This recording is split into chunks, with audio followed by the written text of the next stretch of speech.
नमस्कार दोस्तों। Middle east में एक बार फिर तनाव चरम पर है। ईरान और इजरायल के बीच बढ़ते टकराव ने दुनिया को चिंता में डाल दिया है। ईरान और इजरायल के बीच बढ़ते तनाव के बीच एक बड़ी चेतावनी सामने आई है। विशेषज्ञों का मानना है कि ईरान की टॉप लीडरशिप को निशाना बनाना लंबे समय में उल्टा असर डाल सकता है। हालांकि इजरायल ने हवाई हमलों के जरिए कई वरिष्ठ नेताओं को खत्म किया है, लेकिन इससे संघर्ष पूरी तरह खत्म नहीं हुआ है। विशेषज्ञों के अनुसार टारगेटेड अटैक कुछ समय के लिए रणनीतिक बढ़त जरूर दे सकती है, यानी कि जो लगातार वो इराक के ईरान के जो बड़े नेता उनको मार रहे हैं, लेकिन फिर भी कोई ज्यादा फायदा अमेरिका को और इजरायल को मुझे कोई दिखाई नहीं दे रहा है। और ये कोई स्थायी समाधान भी नहीं है। जो बड़े नेताओं को लगातार मार रहे हैं, फिर भी लड़ाई चल रही है। कुछ खास हासिल अमेरिका को इजरायल को अभी तक हुआ नहीं है, बल्कि इससे वहां की जनता का विरोध ज्यादा बढ़ जाता है। अब इजरायल द्वारा जो हिजबुल्लाह, हमास जैसे संगठनों को जो निशाना बनाया गया, वो अभी भी पूरी तरह से खत्म नहीं हुए। अभी वो अपनी गतिविधि जारी रख रहे हैं। यही कारण है कि इसे जो बड़े विशेषज्ञ हैं, इसे बड़ा जोखिम भरा मान रहे हैं कि ये कहीं ना कहीं नुकसान दे सकती है। लेकिन इस बीच एक बड़ी चेतावनी सामने आई है। क्या नेताओं को निशाना बनाना वाकई युद्ध खत्म कर सकता है?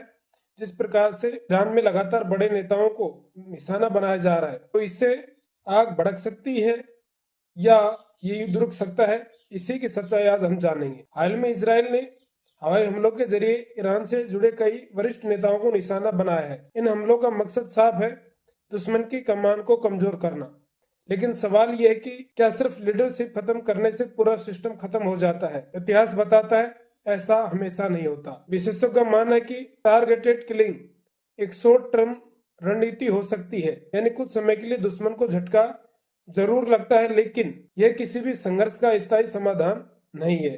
क्यों? क्योंकि युद्ध सिर्फ नेताओं से नहीं चलता, बल्कि एक पूरे नेटवर्क, विचारधारा और सिस्टम से चलता है। उदाहरण के तौर पर इजरायल ने पहले भी हिजबुल्लाह और हमास के कई टॉप नेताओं को खत्म किया है, लेकिन का ये संगठन खत्म हुए नहीं, बल्कि कई बार ये और ज्यादा मजबूत होकर सामने आए। विशेषज्ञ चेतावनी दे रहे हैं कि ऐसी कार्रवाई कई बार उल्टा असर भी डाल सकती है। जब किसी संगठन का बड़ा नेता मारा जाता है, तो वह शहीद या प्रतीक बन जाता है, जिससे नई भर्ती बढ़ सकती है और लोगों में गुस्सा और बढ़ सकता है। इसके अलावा नए नेता अक्सर और ज्यादा आक्रामक रणनीति अपना सकते हैं, यानी कि संघर्ष खत्म होने के बजाय और भड़क सकता है। तो पिक्चर साफ है। असल में किसी भी देश या संगठन की ताकत सिर्फ उसके नेताओं में नहीं होती, बल्कि उसके पूरे सिस्टम में होती है।